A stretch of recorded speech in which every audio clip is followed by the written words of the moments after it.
So guys, इस हफ्ते में स्पाइडरमैन नो वे होम रिलीज होने वाली है एंड सभी स्पाइडरमैन एक ही फ्रेम में देखने वाले हैं। ये एक एपिक और साथ ही साथ एक आइकॉनिक मूवमेंट होने वाला है। इस मूवी का आज के वर्सेस बैटल के अंदर हम लोग डिस्कस करने वाले हैं टॉबी, एंड्रू और टॉम हॉलैंड के स्पाइडरमैन से कौन सा स्पाइडरमैन बहुत ही ज़्यादा अच्छा है। कंपैरिजन करेंगे, 3 राउंड होंगे, इसमें से डिक्लेयर करेंगे विनर। सो गाइस, कुर्सी के पीटी बांध लीजिए एंड चलते हैं इस स्पाइडरमैन यूनिवर्स के सबसे अच्छा स्पाइडरमैन ढूंढने के लिए। तो लेट्स बिगिन दिस वीडियो।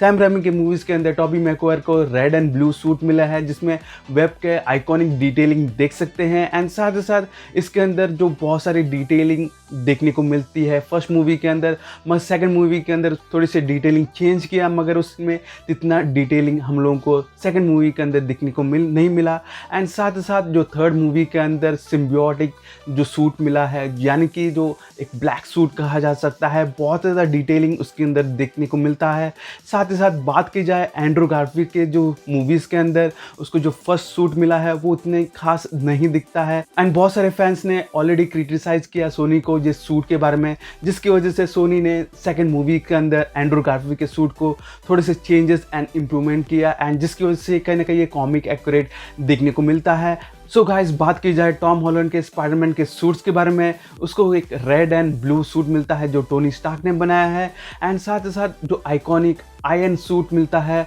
वो भी टोनी स्टार्क ने उसको दिया था एंड शील्ड ने एक सेल सूट दिया था जो मंकी मैन सूट कहा जाता है एंड आगे चल के उसने खुद से लिए एक सूट भी बनाया है red and black and upcoming जो नो वे होम के अंदर उसको सूट मिलता है जो गोल्डन सूट है जो उल्टा पहन के पहनता है एंड साथ ही साथ उसको मैजिकल भी पावर्स मिलती है एंड साथ ही साथ आपको बता दो आगे चल के एक अपग्रेडेड सूट भी बनाता है खुद के लिए टॉम हॉलैंड नो वे होम के अंदर एंड इसके अंदर बहुत सारे एआई टेक्नोलॉजी ऑलरेडी है एंड इसके जो बहुत सारे मोड्स एंड साथ ही साथ स्विंग करने के लिए भी जो विंग्स भी इसके अंदर इनबिल्ड है। अगर कंपैरिजन करेंगे सबसे ज़्यादा सूट्स का कलेक्शन टॉम हॉलैंड के पास है। सो गाइस, 1 पॉइंट देता हूँ टॉम हॉलैंड के स्पाइडरमैन को।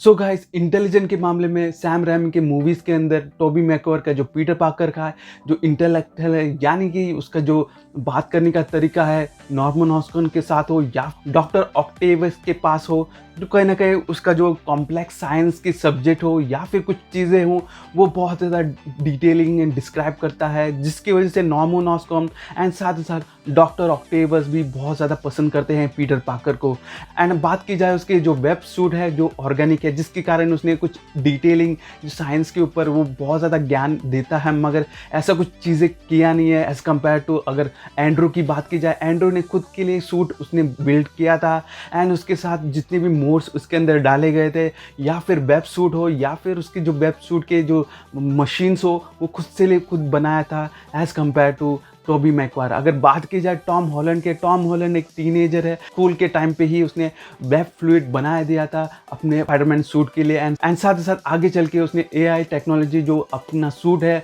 उसको भी उसने हैक करके पूरा सिस्टम को जान लिया था। तो ओवरऑल अगर इंटेलिजेंट के मामले में कहीं ना कहीं जो तीनों ही बहुत ज़्यादा तगड़े हैं अगर बात की जाए। सो गाइस, इंटेलिजेंट के मामले में 4 पॉइंट देता हूँ टोबी एंड एंड्रू के पीटर पार्कर के लिए एंड टॉम हॉलैंड के पीटर पार्कर के लिए मैं 5 पॉइंट देता हूँ।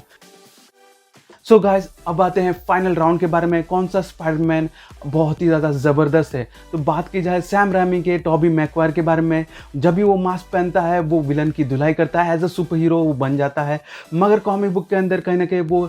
एनिमेटेड हो या फिर कॉमिक बुक में जिसमें क्रैक जोक्स वगैरह क्रैक करता है वैसे कुछ नहीं है, मगर वो विलन्स की जो अच्छाई है वो देखने में बहुत ज़्यादा काबिल है, जिसके कारण उसको अलग ही बनाता है Spiderman. So guys, Toby Maguire एक ऐसा बंदा है जिसके थ्रू वो कहीं ना कहीं डॉक्टर ऑक्टेवियस के मन को भी उसने चेंज किया था, यही कारण है जो कहीं ना कहीं वो ये सब जानता है। बात की जाए एंड्रू गारफील्ड के बारे में, एंड्रू गारफील्ड अपने यूनिवर्स के अंदर यानी मूवीज़ के अंदर उसके फाइटिंग सीन बहुत ज़्यादा ज़बरदस्त है, क्योंकि स्लो मोशन के सीन्स बहुत ही ज़्यादा ऑसम दिखते हैं एंड इवन वो जोक्स भी क्रैक करता है जब भी फाइटिंग करते समय।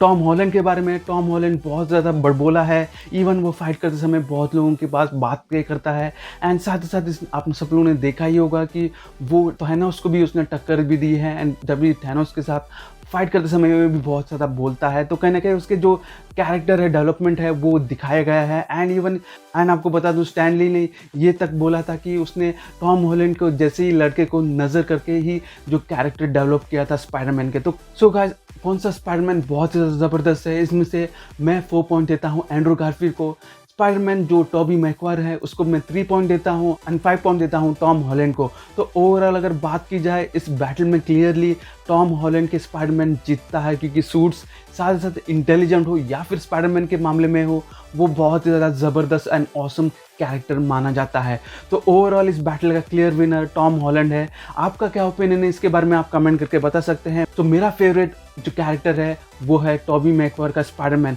आपका कौन सा स्पाइडरमैन कैरेक्टर पसंद आता है, आप नीचे कमेंट करके बता सकते हैं। मिलता हूँ अगले वीडियो तक, till then stay home, stay safe and be a super hero.